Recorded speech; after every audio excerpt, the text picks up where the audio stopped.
राजे शिवछत्रपतींना मानाचा मुजरा करून आज आपल्या आंबेगाव तालुक्यामध्ये जे दूध भेसळीचं जे राकेट आलेले ते राकेटच्या निषेधार्थ आपण सर्वजण इथे उपस्थित आहात. खरं तर आपला आंबेगाव तालुका जर म्हटलं तर एक कृषीप्रधान तालुका म्हणून ओळखला जातो आणि या कृषी तालुका प्रधानाच्या माध्यमातून खऱ्या अर्थाने नोकरी व्यवसायाच्या माध्यमातून दुग्ध व्यवसाय हा जोडधंदा म्हणून आपल्या आंबेगाव तालुक्याने स्वीकारलेला आहे.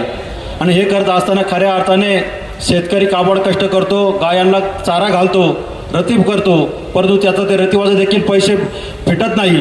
परंतु हे साले यांनी एक गाई आणि 500 लिटर दूध अशी यांची गाई कशा पद्धतीने दूध देते हेच नक्की आज जनतेला माहीत झालेलं नाही आहे.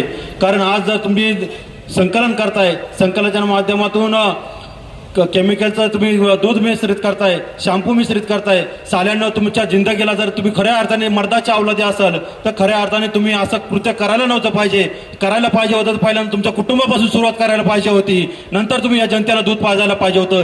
साल्यांना तुम्ही एवढे आहेत तेवढे तुम्ही 500 1000 2,000 नव्हे तर 20 लाख लिटर दूध तुम्ही रोज या जनतेला तुम्ही पाजताय. आज जर पाहिलं तर सगळीकडे महाराष्ट्रामध्ये जर पाहिलं तर सगळ्यात कॅन्सरग्रस्त म्हणून सगळा महाराष्ट्र एक नंबरला आहे. मला तरी वाटतं जर आता जर आंबेगाव तालुक्याची चेकिंग जर केली तर निश्चितपणे महाराष्ट्रामध्ये आंबेगाव तालुका हा कॅन्सरग्रस्तामध्ये एक नंबर दिसेल. त्या खऱ्या अर्थाने या मार्गदर्शकांमुळे आज जर खऱ्या अर्थाने जर पाहिला तर शिव्या द्यायची वेळ आलेली आहे.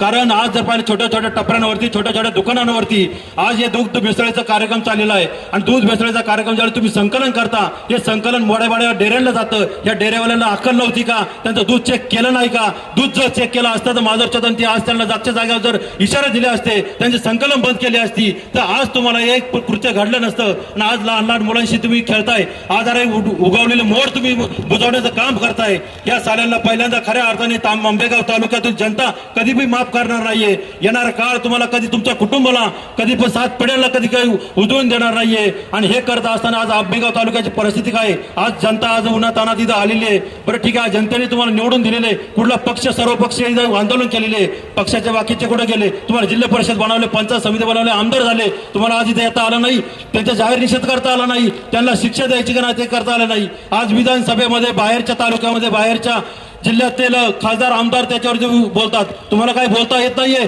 त्याचा अर्थ काहीतरी पाणी कुठेतरी मुरतंय. हे पाणी कुठेतरी मुरण्यासाठी हे तालुका आंबेगाव तालुक्यामध्ये आज आंदोलन उभं केलेलं आहे.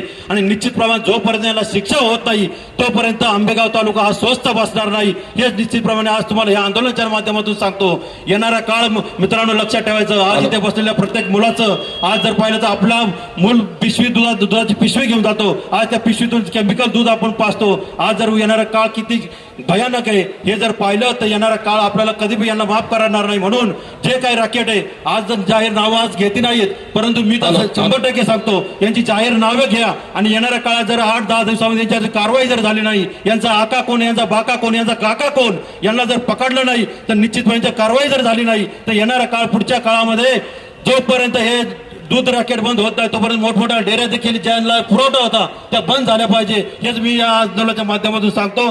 जय हिंद, जय महाराष्ट्र, जय शिवराय.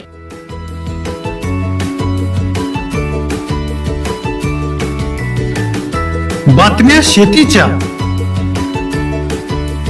बातम्या मातीच्या, बातम्या अन्यायाच्या, गुन्हेगारीच्या,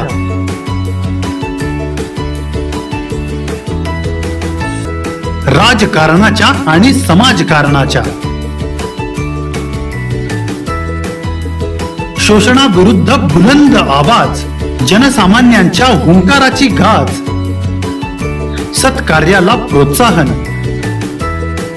दुष्कृत्याला अनुशासन,